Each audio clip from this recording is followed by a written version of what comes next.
আসসালামু আলাইকুম বন্ধুরা, আপনারা দেখছেন গহনা সিরিয়ালের আজকের 258তম এপিসোডের শুরুতেই আমরা দেখতে পাই আলিয়া যখন দেয়ালের ভেতর গহনাকে আটকে রেখেছিল সেখানে গহনা দেখতে পায় এত কঙ্কাল আর একটা ওড়না। তা দেখে গহনা মনে মনে বলতে থাকে, এই ওড়নাটা কোথাও যেন দেখেছি মনে হচ্ছে, কিন্তু কোথায় দেখেছি এটাকে। তখন হঠাৎ গহনার মনে পড়ে এই ওড়নাটা সে কাকাবাবুর রুমের ছবিগুলোতে দেখেছিল একটা মেয়ের গায়ে, কিন্তু এটা এখনও এই কঙ্কালের গায়ে কি করছে। এসব চিন্তা করছে আর গহনা দেয়াল ধাক্কাচ্ছে ভাঙার জন্য। অন্যদিকে আমরা দেখতে পাই কাকাবাবু রুমের ভেতরে ছবিগুলোর দিকে তাকিয়ে তাকিয়ে বলছে, তোমরা সবাই আমার সাথে বেইমানি করেছো, তাই তোমাদের মেরে ফেলেছি আমি। কিন্তু দেখো আমার মন কত বড়, কত ভালোবাসি তোমাদের। তোমাদের স্মৃতিগুলো আমি একটা রুমের ভেতরে সাজিয়ে রেখেছি। এই বলে কাকাবাবু হাসতে থাকে আর চিন্তা করতে থাকে কিভাবে মেয়েদেরকে মেরেছিল। তখনই কাকাবাবু বলে ওঠে, তোমাদের এতটাই ভালোবাসি যে আমি দুনিয়া থেকে তোমাদেরকে লুকিয়েছি। কিন্তু এই গহনা গহনা আমার সব কিছু ভেস্তে দিচ্ছে। এই গহনাকে তো আমি কিছু একটা ব্যবস্থা করতেই হবে। হ্যাঁ, একটা জিনিস করা যায়, সেটা করতে পারি যেটা আমি তোমাদের সাথে করেছি। আরেকদিকে দেয়ালে ধাক্কা দিতে থাকে দেয়ালটা ভাঙার জন্য। এখন আমরা ড্রয়িং রুমে দেখতে পাই আয়ুষ্মান আলিয়াকে জেরা করছে।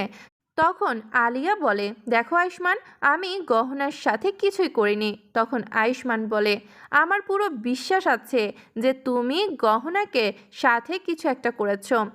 আমি পুরো ঘর খুঁজে দেখেছি, কিন্তু গহনা কোথাও নেই। আমার পুরো বিশ্বাস আছে যে তুমি গহনার সাথে কিছু একটা করেছো। সত্যি করে বলো গহনা কোথায়। তখনই সেখানে আয়ুষ্মানের মা আসে আর বলে, কি বলছিস আয়ুষ্মান, গহনাকে কোথাও খুঁজে পাচ্ছিস না? তখন আয়ুষ্মান বলে, হ্যাঁ মা, আমি গহনাকে পুরো বাড়ি খুঁজে দেখেছি, কিন্তু পাচ্ছি না। আমার পুরো বিশ্বাস আছে আলিয়াই গহনাকে লুকিয়েছে। তখন আয়ুষ্মানের বাবা আয়ুষ্মানকে উদ্দেশ্য করে বলে, তোরা কি তোর বউয়ের মতো যে কারো উপর দোষ চাপিয়ে দিতে ভালো লাগে? তখন আয়ুষ্মান রেগে গিয়ে জিজ্ঞেস করতে থাকে, দোষারোপ করার জন্য আমার এর উপর কোনো প্রমাণ লাগবে না। এর আগেও অনেকবার গহনার উপর ক্ষতি করতে চেয়েছিল। তখন আলিয়া বলে, আমি কিছু করিনি গহনার সাথে, আমি তো ঘরে ঘুমিয়েছিলাম। তখন আয়ুষ্মান বলে, মিথ্যা কথা বলবে না, তুমি কি করেছো আমার গহনার সাথে বলো। আর আমার গহনার শরীরে যদি একটা আঁচড় লাগে তাহলে আমি তোমাকে ছেড়ে দেবো না, আমি বলে রাখলাম।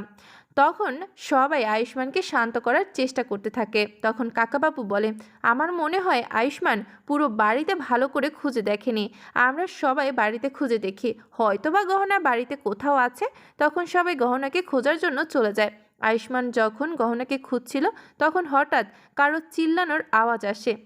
তখন আয়ুষ্মান সেদিকে যায় আর সেই আওয়াজ হলো পুরো বাড়ির মানুষ দরজার সামনে দাঁড়ায়। তখন আয়ুষ্মান অনেক চেষ্টা করে লাথি দিয়ে দরজা ভেঙে ভিতরে ঢোকে আর দেখতে পায় কাকাবাবুর বিছানার উপর শুয়ে শুয়ে কাশছে আর পুরো ঘরে ধোঁয়ায় পুড়ে আছে। তখন সবাই ধরাধরি করে কাকাবাবুকে বাইরে নিয়ে আসে। তখন সবাই কাকাবাবুকে জিজ্ঞেস করে, ঘরে তো ধোঁয়া আসলো কী করে? তখন কাকাবাবু মিথ্যা কথা বানিয়ে বলে। তখন সবাই গহনার উপর দোষারোপ করতে থাকে। তখন আয়ুষ্মান রেগে যায়। যখন আলিয়া আয়ুষ্মানকে বোঝাতে আসে তখন আয়ুষ্মান আলিয়ার গলার চাকু ধরে আর বলে, গহনা কোথায় তুই বল, তুই কি করেছিস ওর সাথে? তখন সবাই মিলে আয়ুষ্মানকে ঠান্ডা করে আর বলতে থাকে সকাল পর্যন্ত অপেক্ষা করার জন্য।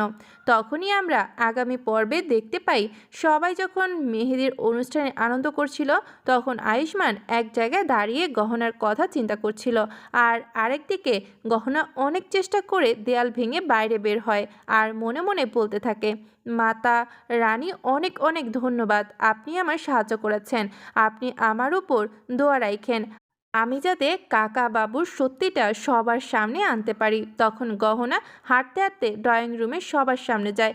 এখানেই আজকের পর্বের সমাপ্তি হয়। দেখা হচ্ছে আগামী কোনো নতুন পর্বে।